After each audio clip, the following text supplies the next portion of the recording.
Bye bye. Bye, doggies. See you tomorrow. See you tomorrow. We've got a weird race to run. Should we go and run our weird race? Let's do it.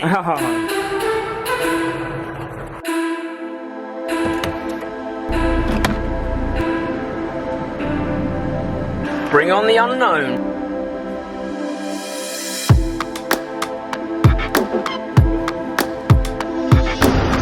Coffee happening. So here's how it's working right now. We're driving 4 hours north. Northwest. Well, yeah, above Bangkok, to a race at, it's called the Vajiralongkorn Dam Trail. We don't really know. And in the spirit of the Barkley Marathons, which finished yesterday, and by the way, we're not comparing this race to the Barkley Marathons, but it's a race we really can't find very much out about, we don't know about. We'll tell you what we do know as we're going, but we'll also tell you what we don't know. And actually that's quite exciting to me in some ways. It's a bit like how I live my life with your videos. Yeah, it's basically when I put a camera in Mary's face and say, talk! I'm like, I don't know what's happening. This is the race version of that. So back on the road.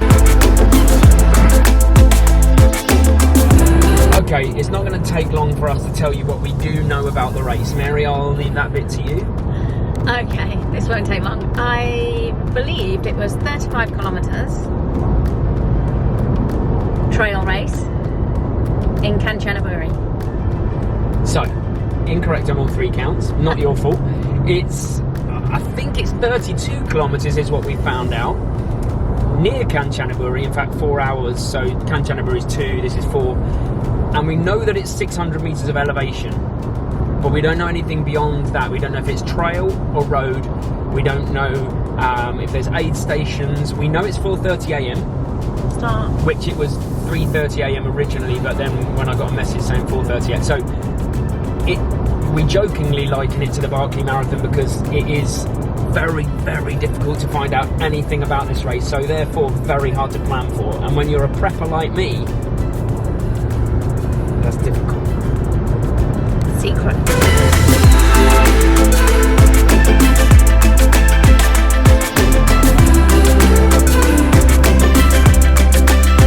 Whoa, we've just driven up to the top of the dam.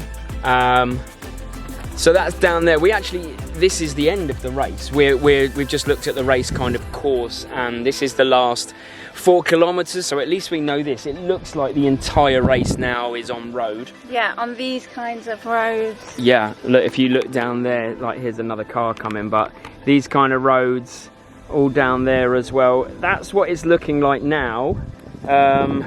So we're going to go down and just kind of check out whether there's aid stations or what the deal is, try and find registration. But it's all starting to piece together, isn't it? But we're having to piece it together. But I mean, just look at some of these views.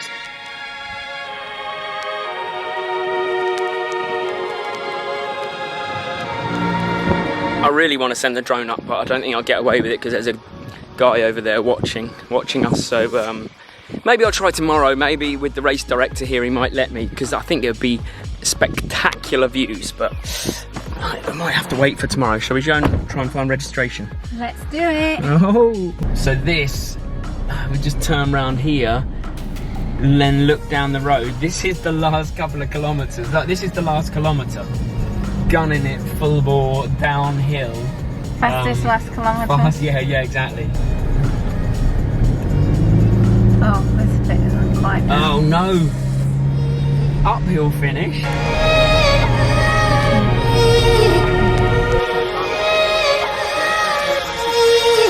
As is the norm here, which is good. We feel safe. We're having to just go and get our COVID test that we did this morning. We've got to get our vaccine cards, our passports. You have to kind of check in. You have to really go through it to be able to race over here, which is great because it just makes you feel a lot safer in general.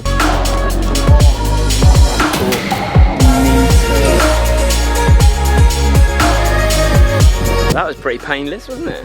Yeah, very chilled. Very chilled. We didn't even have to do anything like register in terms of show our anything, actually, because we've already done it.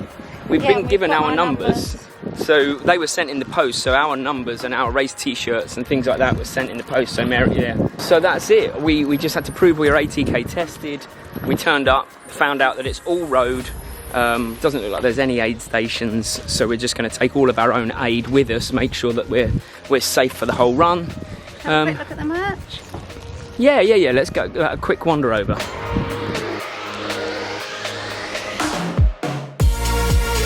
And this is our base.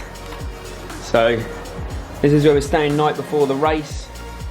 This is Mary looking out on our back. Oh look, we could potentially have a bath looking out over the mountains. So we've got a mountain view.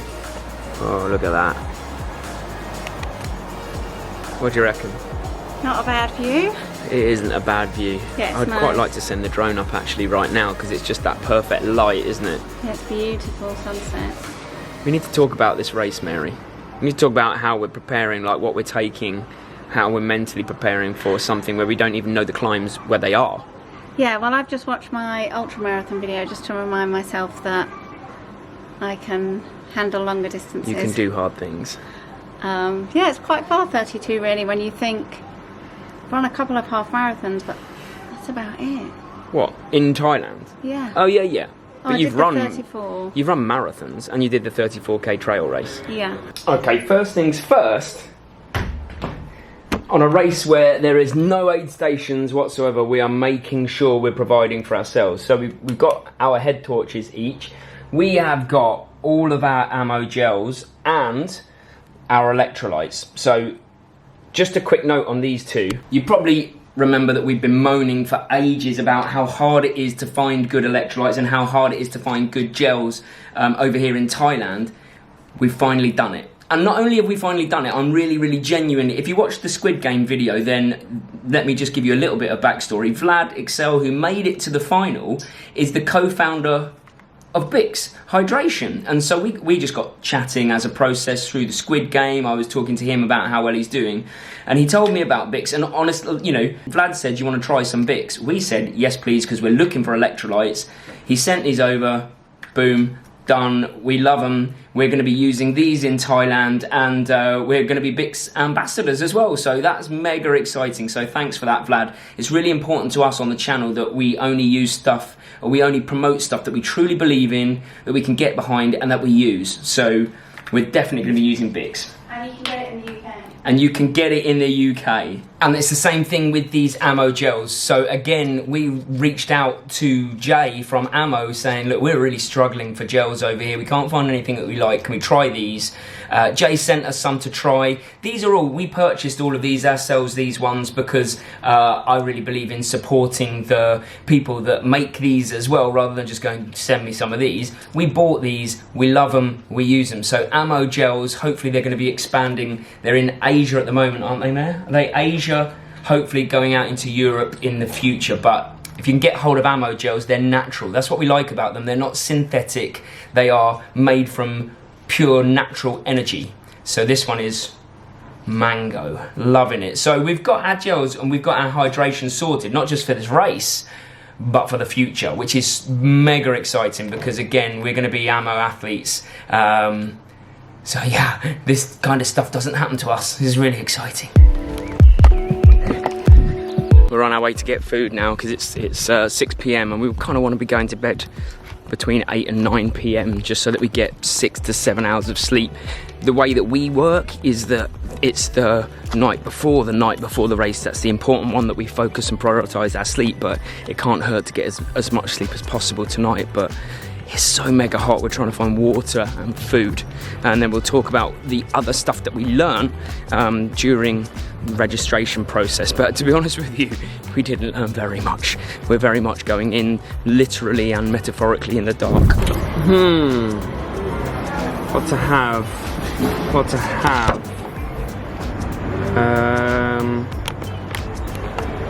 Rice and vegetables, I think. That's what I'm going with. If in doubt, I'm not very adventurous, but also I have a severe nut allergy, so I have to always take it a little carefully. So I'm going with rice and veg. What are you going for, man? I think I've got chicken and rice and some vegetables and an egg. but we shall see.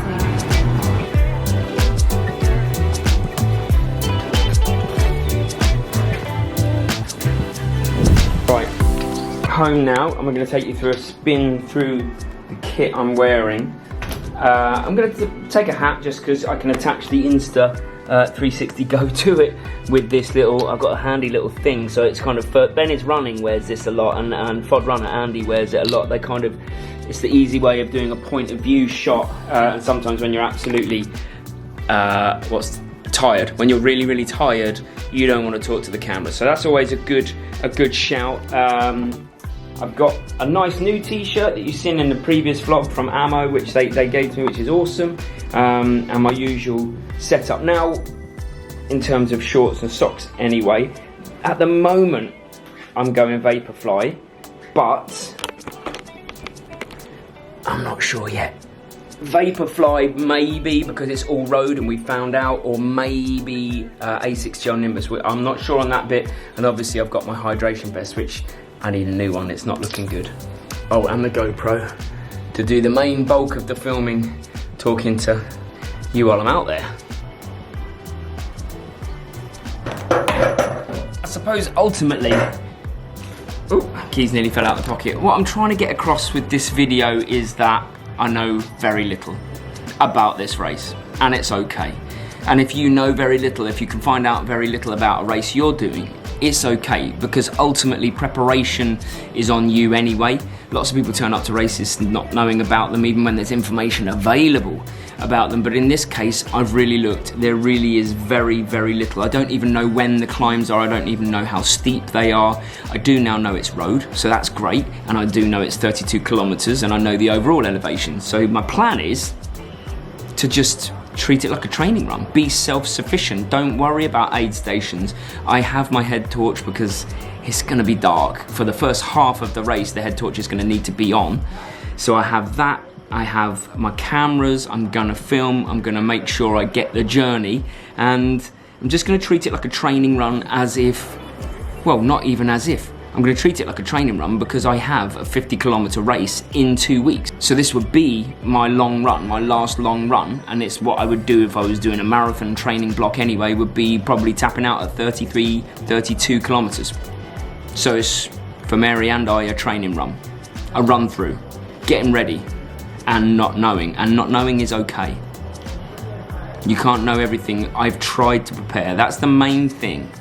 I mean, the next two videos are going to be my experience and Mary's experience of this race, so wish us luck. And what I'm going to do is the two videos I'm going to link right now are going to be, one, an ultimate marathon training plan. So wherever you are on your training journey, if you want to get to a marathon like we're going to be doing in the next few weeks and months, then I've linked a plan there for you. And also just a real throwback to my first ever marathon, so that you can watch me suffer in pain and see my very, very amateur GoPro skills back in the day. So those are the two videos there for you.